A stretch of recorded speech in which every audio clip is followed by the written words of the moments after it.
Oh boy, what's up there, YouTube? God dang, it's been a while since I made a video. Well, I don't have very many videos, but I had planned to make more videos sooner, so didn't get around to it. Been really busy, but what's good is my collection has been increasing. So as time passes, I'll be able to, or as the time has passed, I'll be able to do hopefully more videos and more reviews. As you can see here, it's got a couple knives out.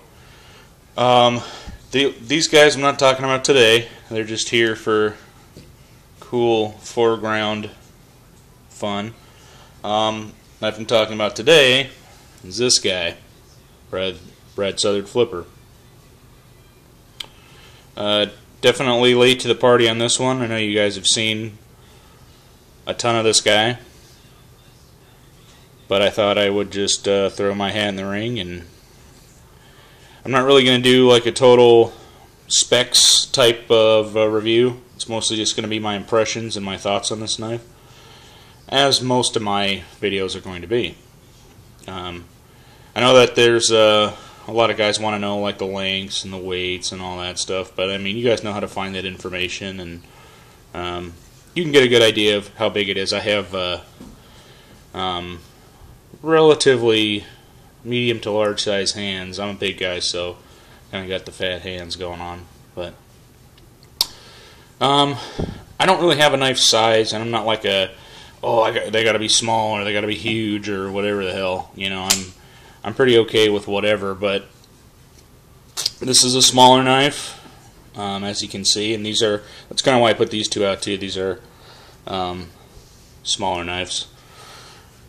But yeah, so obviously we got a frame lock. It's a flipper. Flipping action on this knife is fantastic. I love the way this thing flips. Do a few close-ups here so we can see maybe some of the details. Maybe. Anyway, great stone washing on this. Blade's nice and stone washed, fully stone washed. The Southard logo there. Taiwan. Little G10 over travel. And nice little stainless clip. So, see what I can do for interview.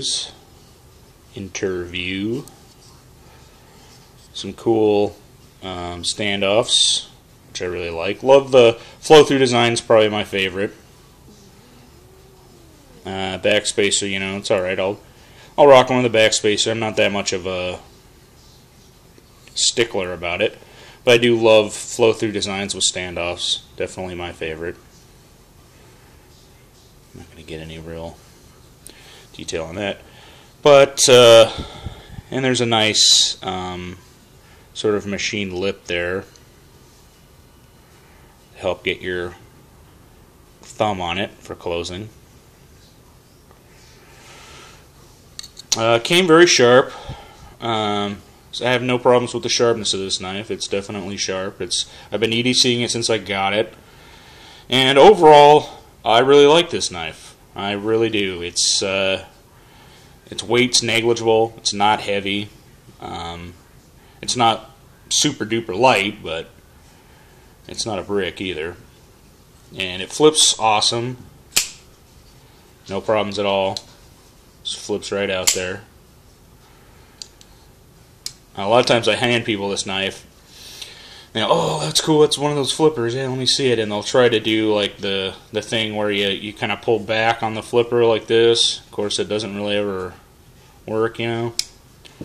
So you kind of have to teach people how to use flippers, which of course is pressure going this way, not this way. So once you do that, you just get it firing right open. But once you do it properly, it whips right out there. It's got the ball bearings in there. There's probably no way in hell that you're going to be able to see that, but it's nice and blurry.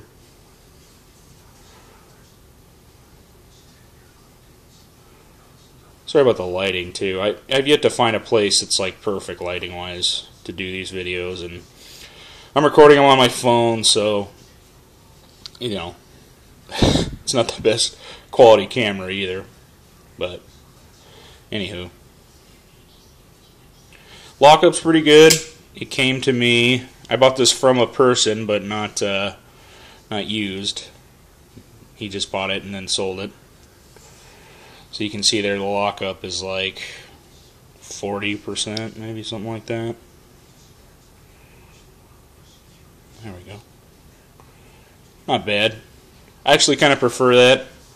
I know you don't get the longevity or whatever, but lockup's more secure at that rate, so I'm happy with that. Overall, like I said, the G10's great. It's brown's maybe not my favorite color, but it's very grippy. You can see the texture there. It's not like sandpaper. I don't really like that either. So this is sort of a nice in-between, in between being super aggressive and non-aggressive. So I really like that.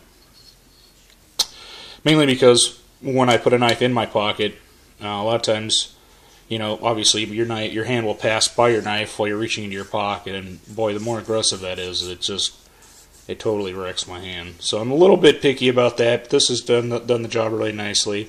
Same with both these guys. Smooth titanium sides are obviously awesome, but this works great too. G10.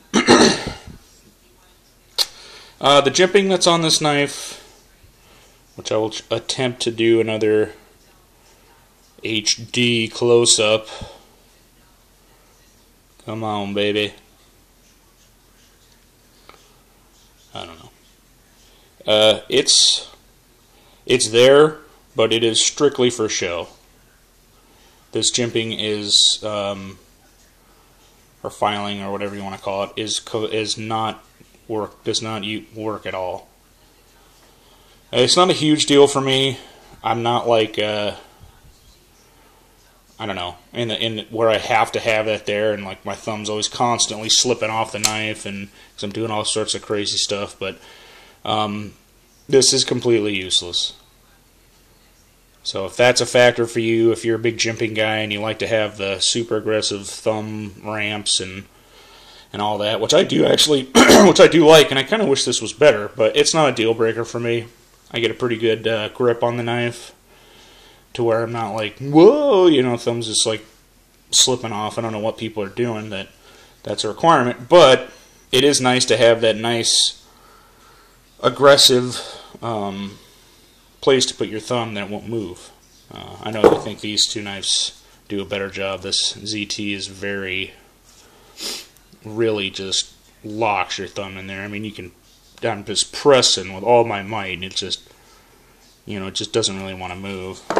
And the same with the Gray Man. This is really awesome jimping. But this one, strictly for show. This won't be, you won't be using this to hold your thumb while you cut a terrorist's head off or anything. Not that you should do that, but I wouldn't be sad if you did. But yeah, overall, I really like this. Been carrying it, and since I've been carrying it, I don't have any complaints really about the knife itself. But I do have complaints about the knife, and that was a knife. And the reason why I'm so late in doing a review or a thoughts and opinions on this knife is because I didn't want to buy it. I'm kind of a stickler for U.S. made knives. I will buy imported knives, you know, just to beat the hell out of and things like that. But, you know, this knife's made in Taiwan, which you guys all know, I'm sure. And if you don't, I'll prove it. Maybe. Sorry, guys, you're going to hear my dog going nuts in this video. Every time she hears a noise. Quiet. Come on. Can I get a focus here? If I want to do these, I gotta get a better camera or something.